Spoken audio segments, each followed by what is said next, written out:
And we're back. Gonna try to do a quick one today. Getting ready to go out on a hike. It's nice living next to the mountains, being able to get out, especially during this quarantine time of life. Definitely helps the brain from mental atrophy occurring.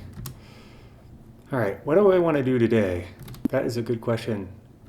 I honestly have no clue. I think I'm gonna try to make some textural type of sounds. Sample classic.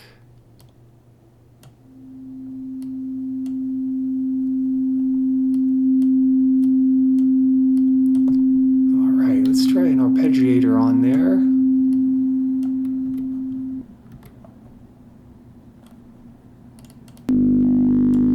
With a randomizer.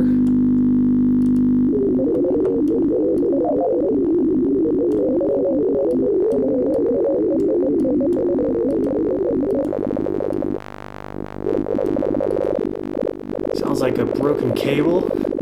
That's a good sign.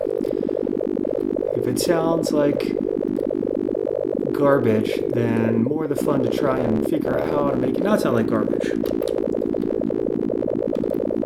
One of these days I'm going to remember to just add this key mapping to my templates that's on startup.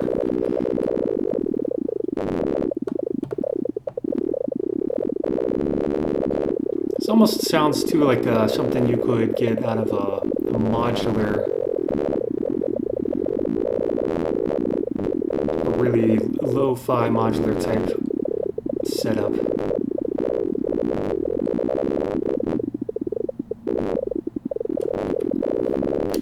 All right, let's just stretch this out here.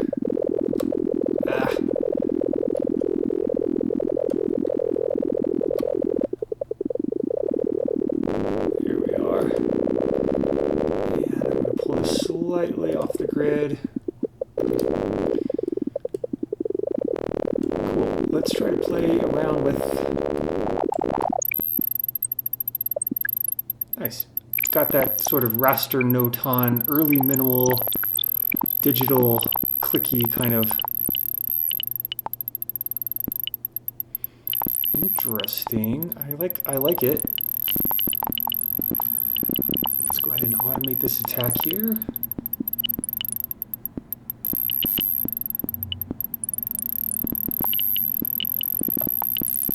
I don't think it was until the last few years that I actually really started getting into the MIDI effects that came with Ableton Live. And as I just challenged myself to spend a lot of time fooling around with them, I realized just how much crazy powerful they are.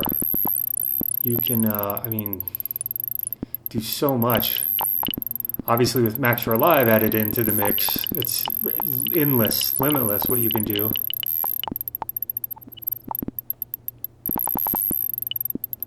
All right, cool. Let's double check. Yeah, I guess I recorded that longer than I should have. So I'm just going to kind of just do some really expressionistic, wild style.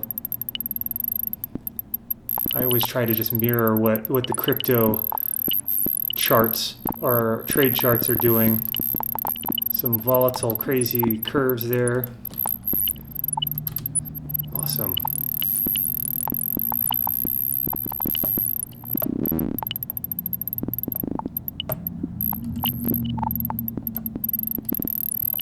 I think I want to automate this one as well. Go ahead and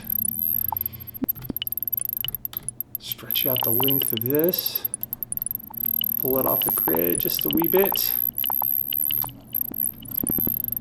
turn on my clip automation record,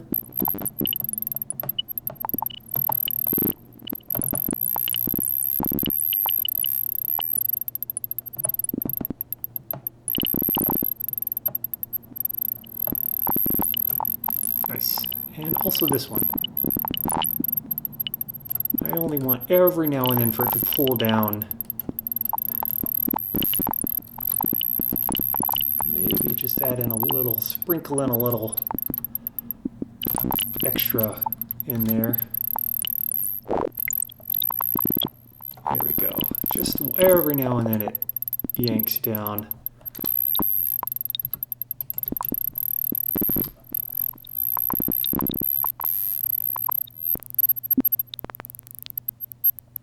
And only every now and then this will jump up to its full amount.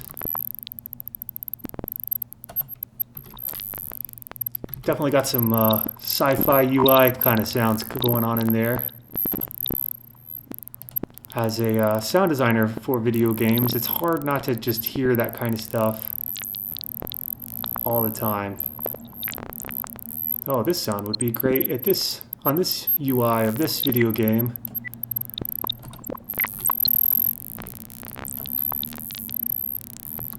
Maybe that's not a bad thing. To always be thinking creative thoughts.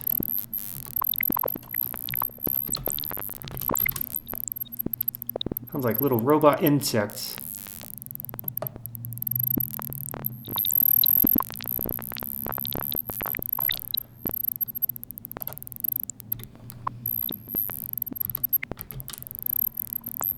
I am just such a sucker for automation and modulation. I wish there was an easy way in Ableton with this to also be able to drag and record modulations, like, you know, hold down control and move a knob or something, and then it records into the modulation lane. That would be a sweet feature.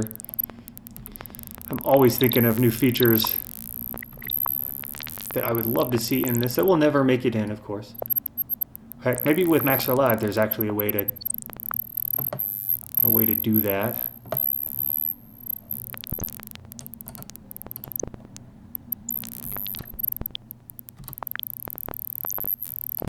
Cool. It's sounding weird, that's for sure. So the weirder the better, as far as I'm concerned, with this sketch. Super robotic.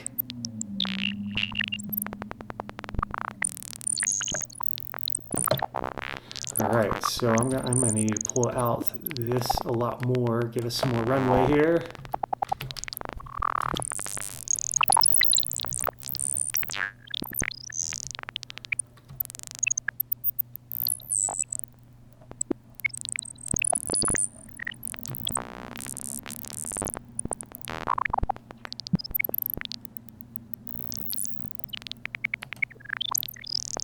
Alright, let's add some effects in there, get some new colors going on here. I don't really know what we want to do here. Maybe corpus.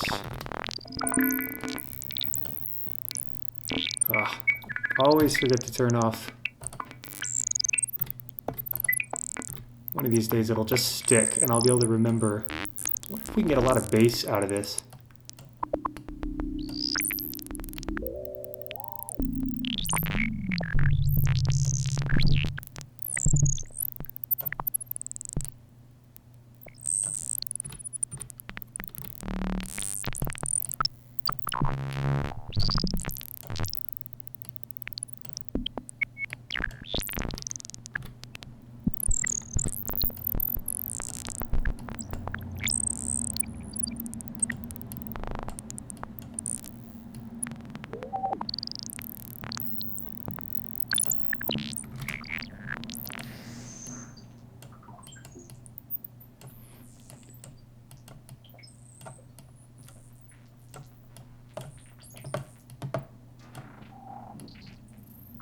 Normally there's a lot of clicks that come off of automating the size of the Ableton built-in reverb.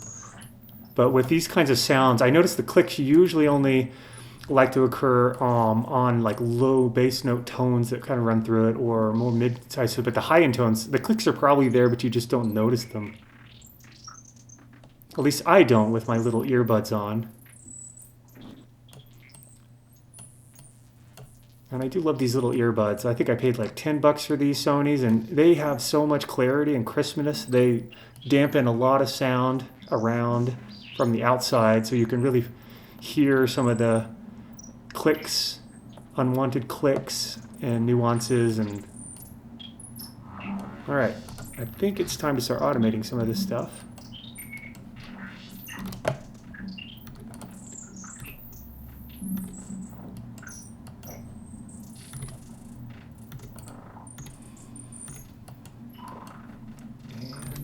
also want to automate this one here.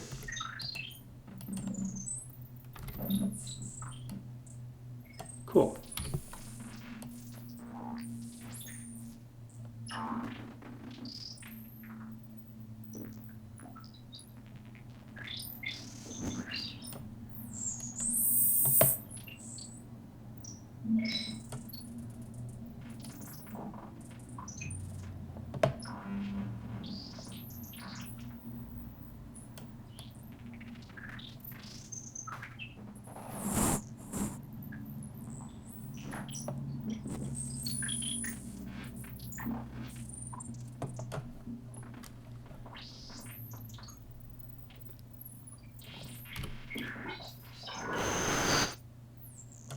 I think this decay flying up really high right here is just too much.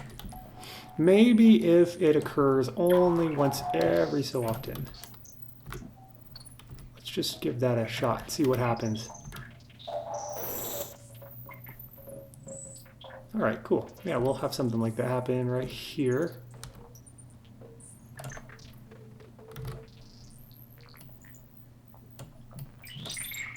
Let's try a different algorithm.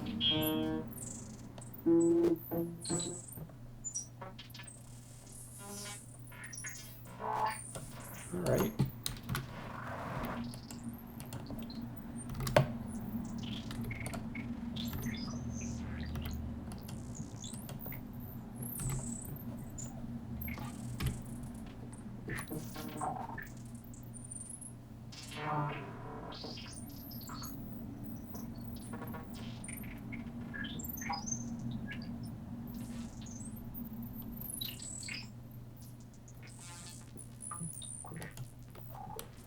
Now I want to try to get a little bit more high-end stuff going on there. I'm just curious what'll happen if you can already see it's mostly only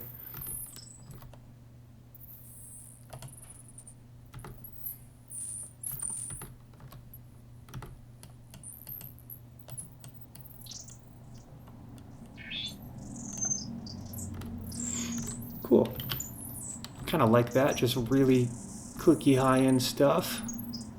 I guess if we were trying to make a really super minimal style track, then this would be an interesting starting point. Almost has like insect-like qualities, robot insects, I guess.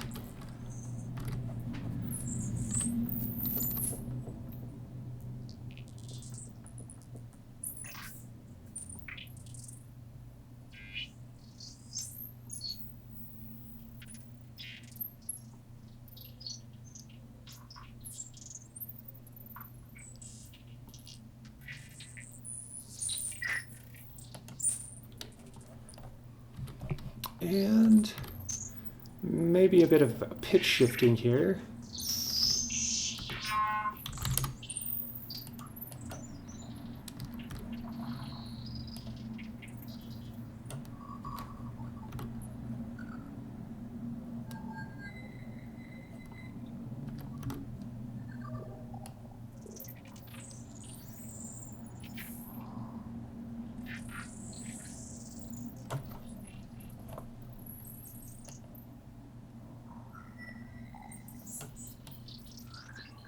I wish there was on the grain delay a quality, like a hi-fi setting. I know if, to me, when I pitch it way down, especially with some of these really high-end sounds coming through, you could hear a lot of aliasing.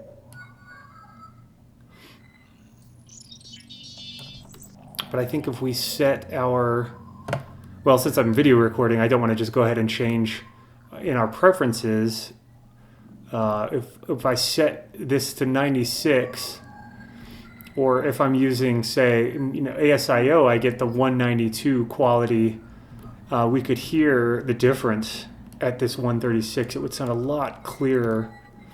Like I mentioned before, in a different video, you get different results out of some plugins when you render them out at 192, even 96. Like I know Reactor, a lot of the oscillators in there can almost sound clearer or brighter or crisper when they're rendered out at 192. And I've even noticed loading those 192 files from, say, Reactor with some of those oscillators that respond differently at the higher sample rates. I've seen a lot of audio data that goes above the range of hearing, and so I dragged those samples into Ableton and pitched them down several octaves and was able to hear a lot of weird sounds that came out, a lot of tones that came out of the from being out of the range of hearing. And you can only get that when you work at 96 kilohertz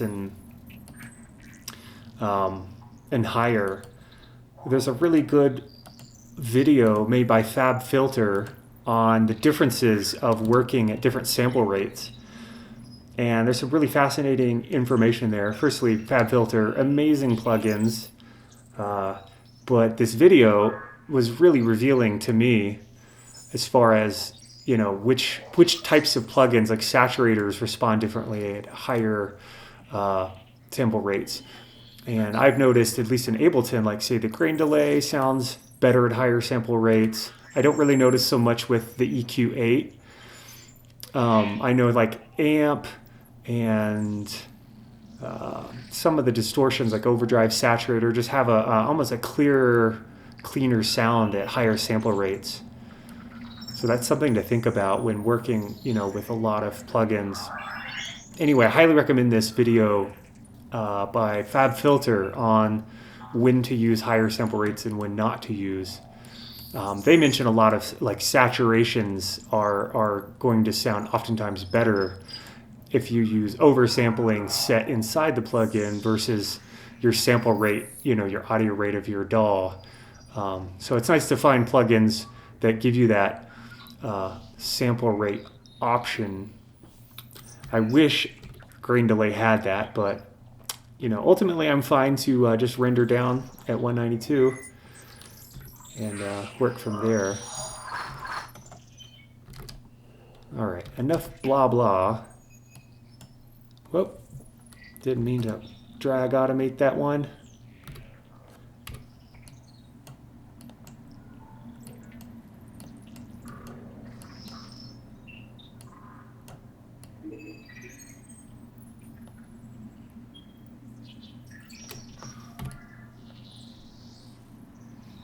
Okay, I think here in a little bit I'm about to add in a new MIDI track and just start working on some kind of a new direction, a new layer to add to this.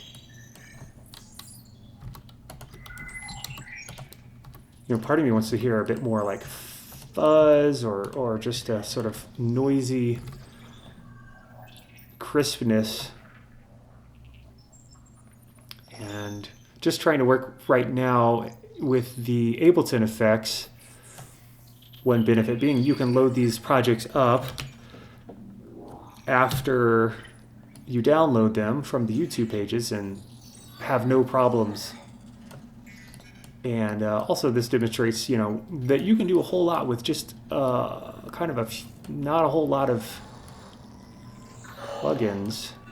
I mean, obviously a whole lot of plugins chained up in a row, but you know, obviously what comes with Ableton, you know, they try to cover all the basics, and I think they do a good job of that. These are typically made to be performed live with like really low CPU, and you can kind of hear it in some ways, like this erosion white noise setting. I honestly think it's a pretty grainy, crusty kind of noise, a low bit rate or low sample rate. But again, you know, when using erosion and then rendering out at 192,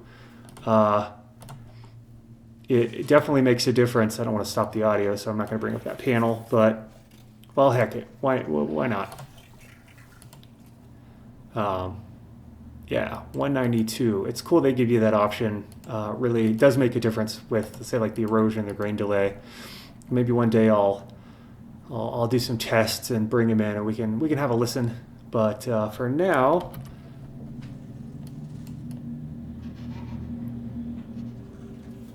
yeah, I kind of like this sort of slight layer of crust that this erosion added in.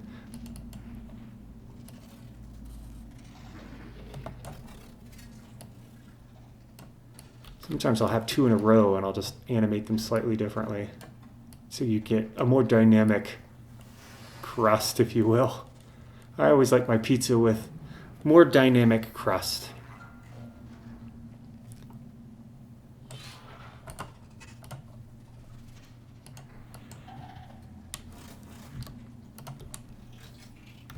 Definitely sounds a bit like a creature running around in the background there, which I adore when my textural layers start to take on a bit of a personality in some ways. Unpredictable and all right, let's give this one a go here.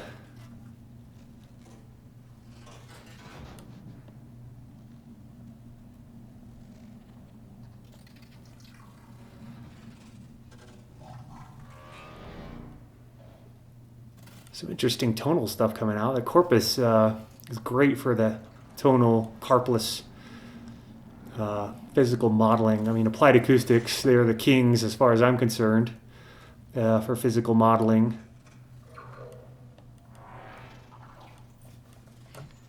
And they do it right. One of the first plugins I ever owned was, I forget which one, Taz or Tal, one of their modular, I think I have it over here. Applied acoustics, Tasman, yeah. I lose track of plugins. I end up with so many. Can never have too many options, though, I say.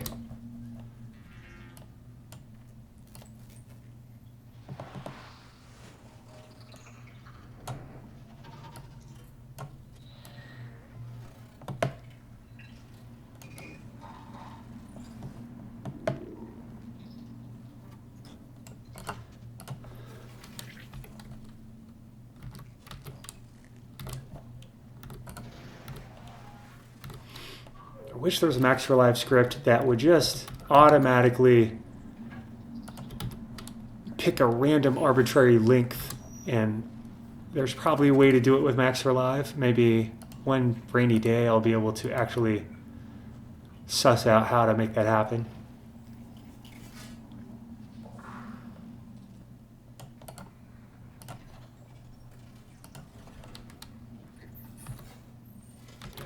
My Max for Life skills are fairly rough, honestly. I've spent most of my building career cobbling together, kludging together bits and pieces from other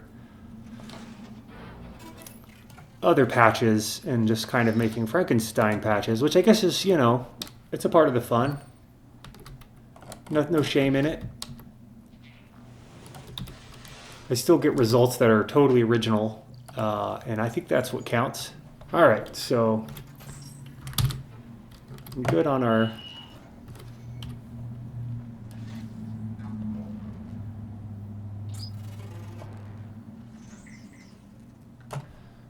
little sort of chirpy, freaky robot, alien, insect, creature texture layer. Maybe some kind of a base. By the way, if you need...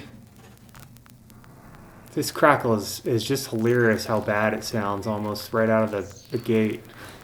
Just so chintzy and digital. I almost love it for its nostalgic, crappy quality. But a good way to get some noise going is a vocoder with long attack and release right after a crackle.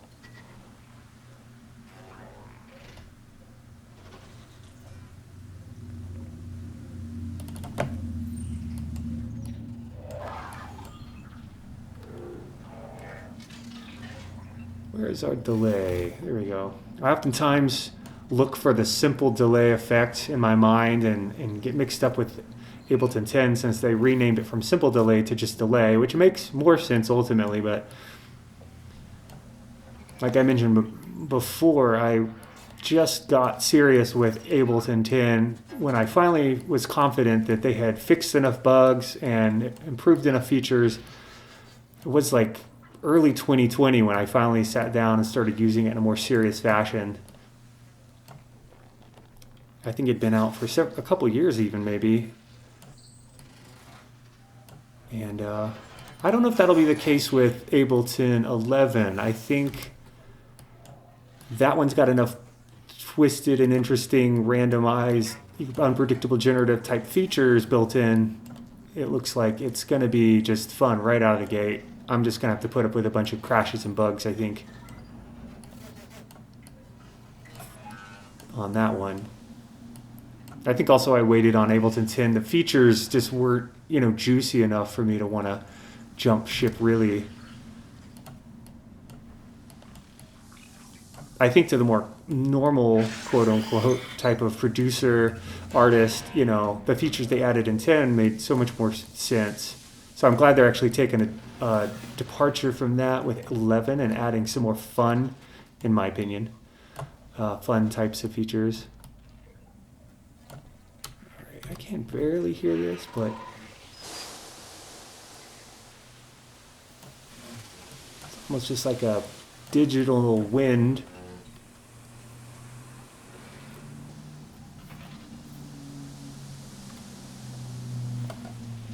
Again, the vinyl distortion mixed with the vocoder, you can get just a nice white noise. Well, you can also shape it too, obviously with these, or playing with the range.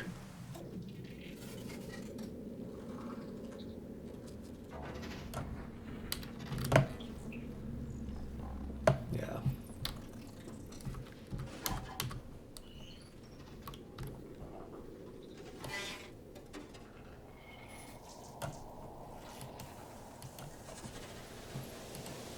See if we can get some bass out of this. Sometimes, you just got to abuse an EQ to really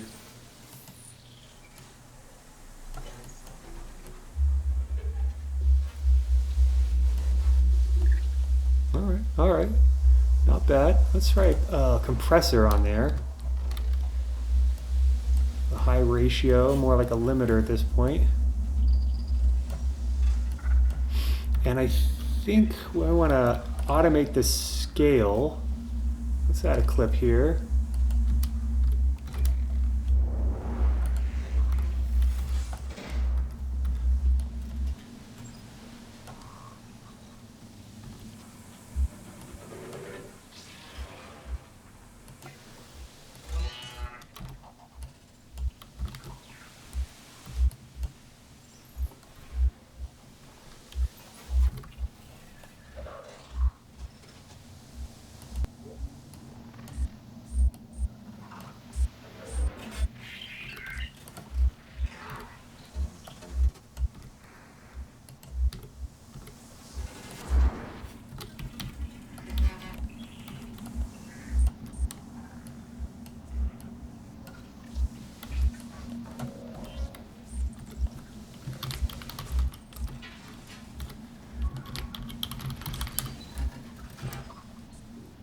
Sometimes I just like to take time out to name stuff, and it's funny because as I'm doing that, I'll be listening sort of in the background of what's going on, and I'll hear new ideas. I think sometimes just pulling away from what you're working on obviously can just lend some fascinating new results or ideas.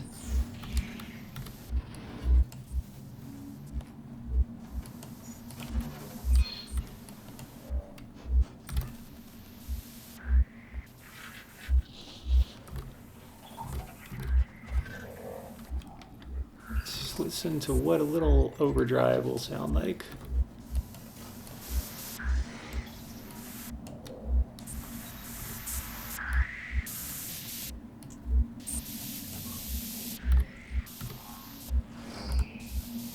Don't much care for some of this filtering. It's obviously the Ableton EQ is, it's good for practical stuff. I think as a filter, it doesn't always sound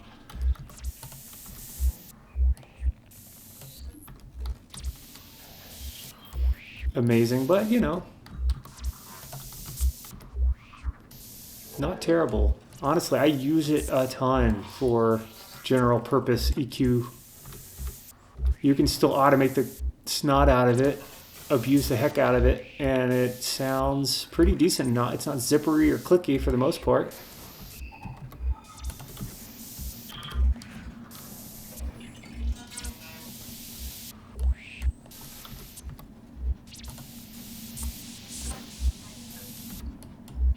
I really love these handles right here. This is, I wish they had like a hold down control and pull and it would just loop, you know, drag a bunch of looped versions of it. But I guess there's also that. I wish there was also a drag to where it would exponentially sort of shorten things. So this would get shortened less than this, would get shortened more and more, you know, so you get like a very, you know, a sped up kind of, or bouncy ball effect type of effect.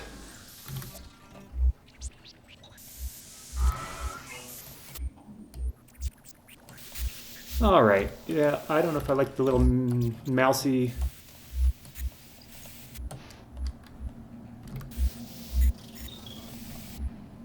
And I think I just want this one to come on every so often.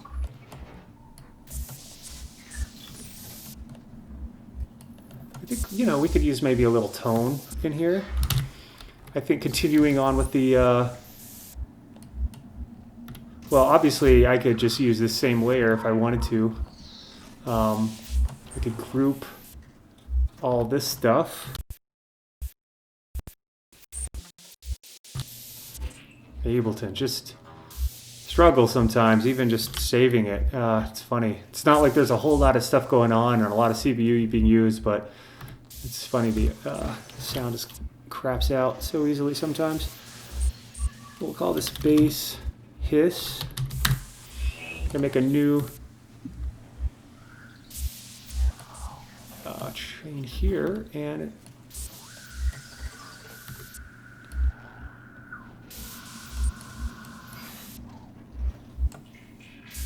I could pump the gain up.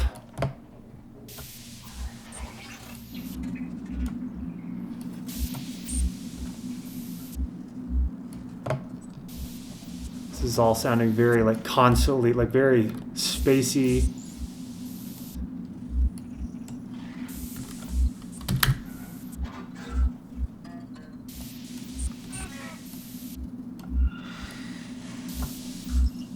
And maybe add another auto pan, just real slow.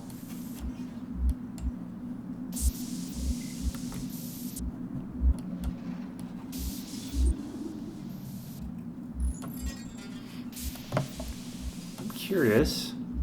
A little overdrive.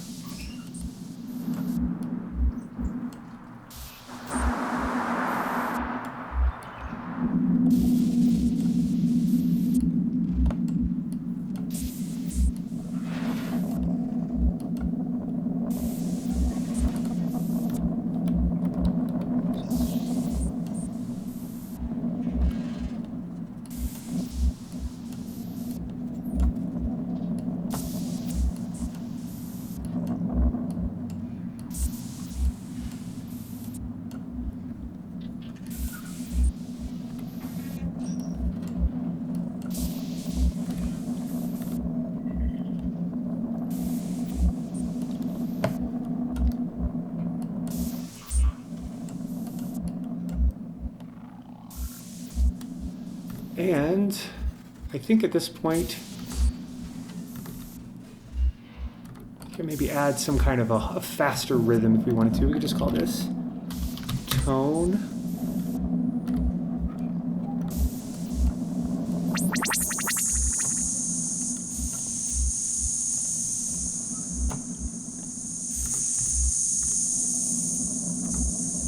Obviously, we could use our tremolo.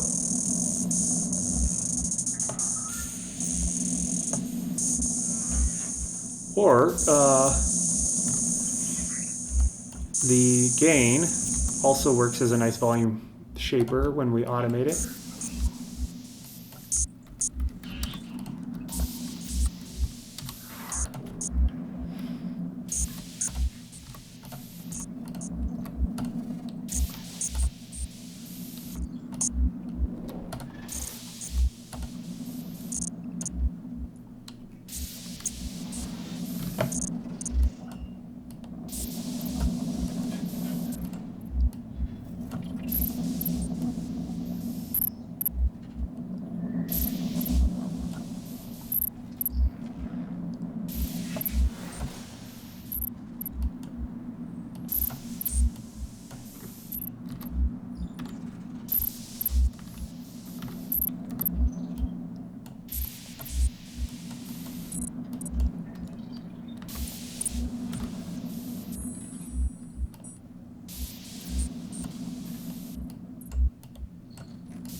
Very minimal. High-end rhythm. There's a lot you can do with just white noise. And if we wanted to sort of set this up for more of a performance type of situation, call this bass. That tone, and obviously I'd want to set it up too so when these knobs were down to 0 it would shut off everything in the chain and we could just have rows and rows, tracks and tracks with stuff like this, so we could turn on and off as we go. And as long as, you know, we're judicious about what we're turning on when, our CPU won't overload, we could do a fun little live set with just you know, just DSP type stuff. Curious if we can get kind of a melodic. Maybe this is asking a lot of white noise. It's easy to get drones and stuff from white noise. I think we could do a melodic, get a melodic effect by really pushing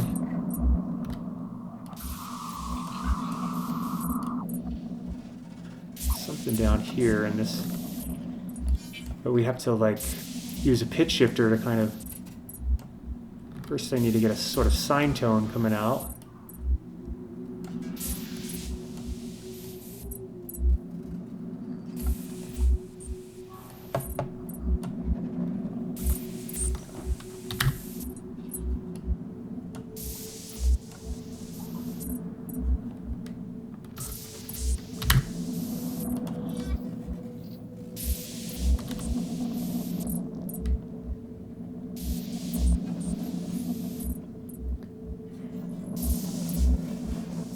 So spacey and minimal. Obviously I could just modulate this to every now and then.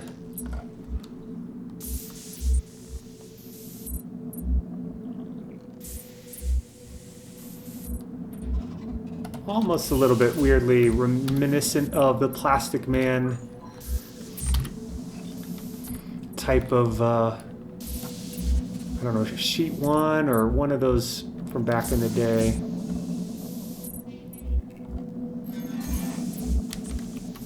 I almost want to hear like a sort of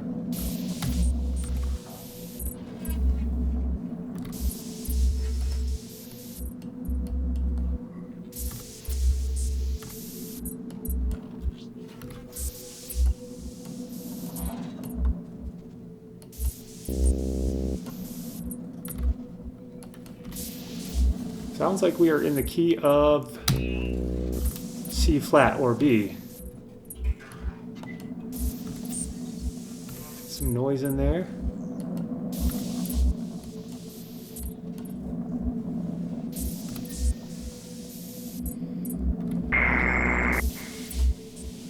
Got this sound in my head I'm trying to go for, and you know, sometimes I'll spend an hour or more, several hours just trying to get something that I heard 1 second, just try to get that kind of out somehow. I'm gonna go ahead and speed this up here so we can just play with it more. Kind of like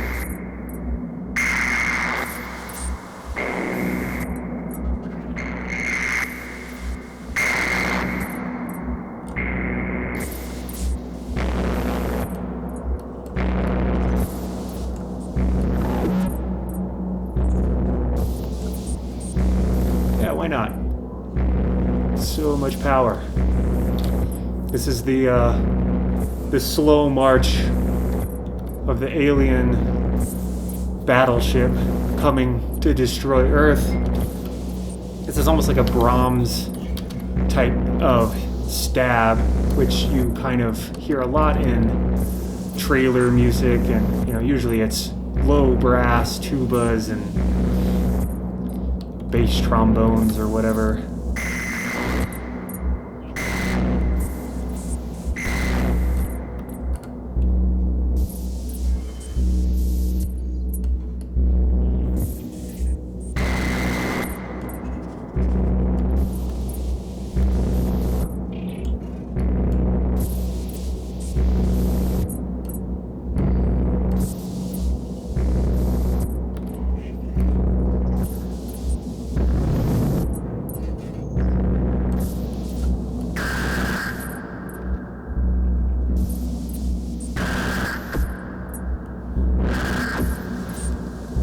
Now the key is, how do we get some of these motions, some of these movements in there? Let's just arbitrarily pick 25.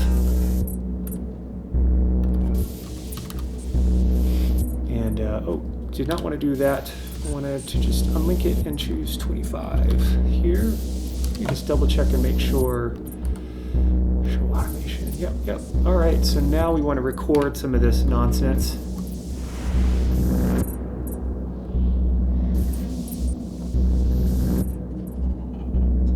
Let's have it slowly build.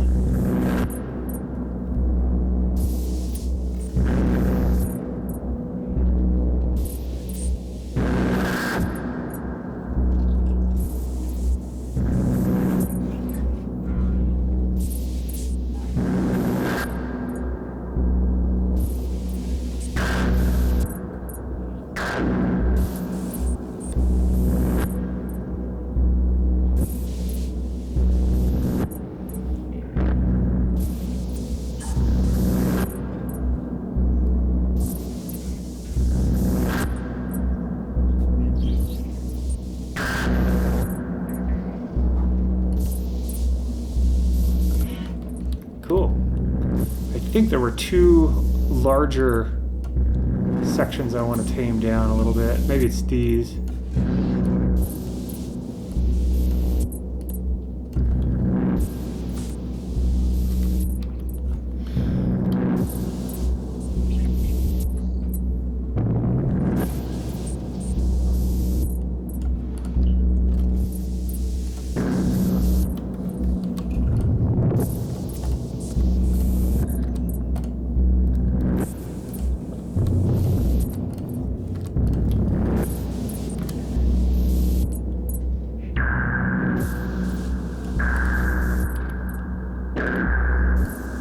Every now and then, let's just have that wet and dry come down.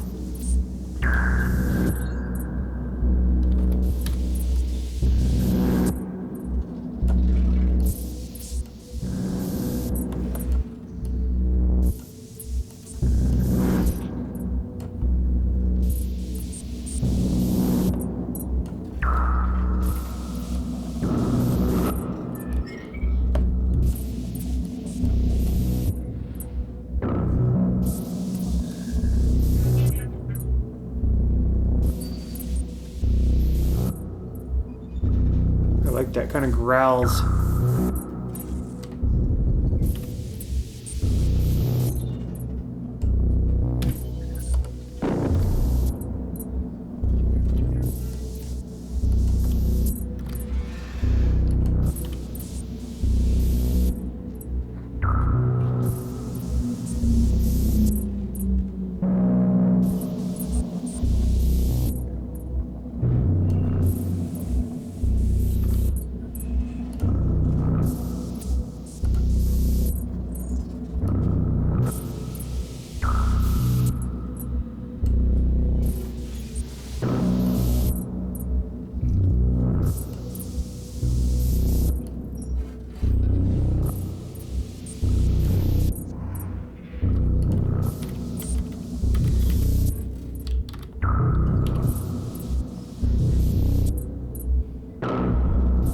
Also automate the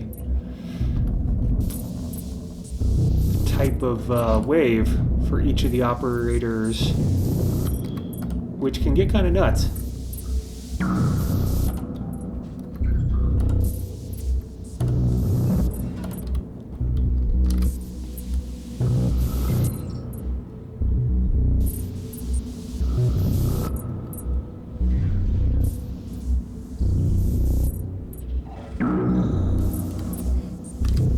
I almost want to hear more of this sort of tonal.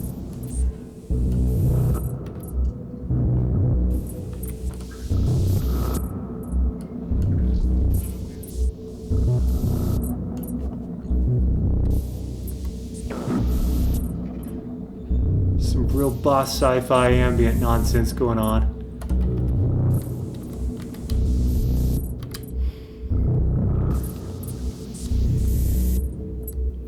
Can't say it's really my thing, but you know, it was fun to go down that rabbit hole and try to hear some sounds and make them make them come out of the brain, so to speak. That's always the goal, I feel like, as the artist. How to get your ideas out quick enough so that you can make them as solid as you experience them in your mind.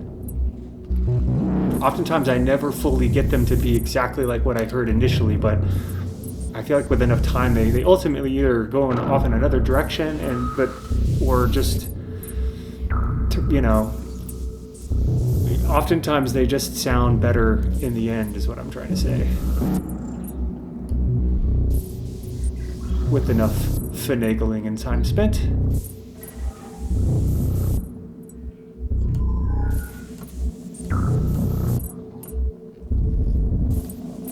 Let's try a little. I just want to keep tweaking on it.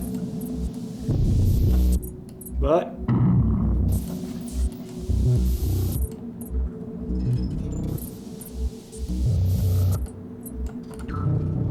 I want to automate.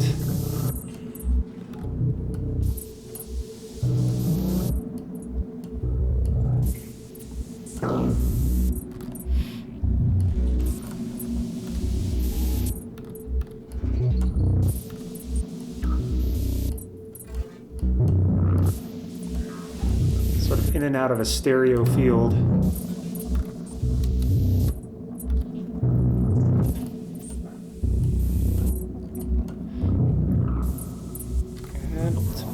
I would set this to be a length of 2.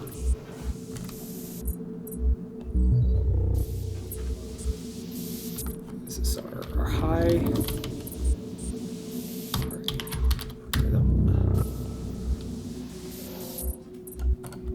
I might modulate this one so that it is not so repetitive. Or at least the volume is.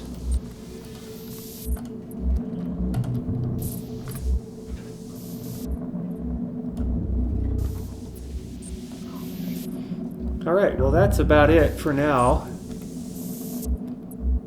Sort of dark, spacey, melodic, well, more not melodic, more tonal, dronal style piece. Alright, that was fun. So I'm going to go ahead and let this play out, and until next time, have fun, y'all. Happy splunking.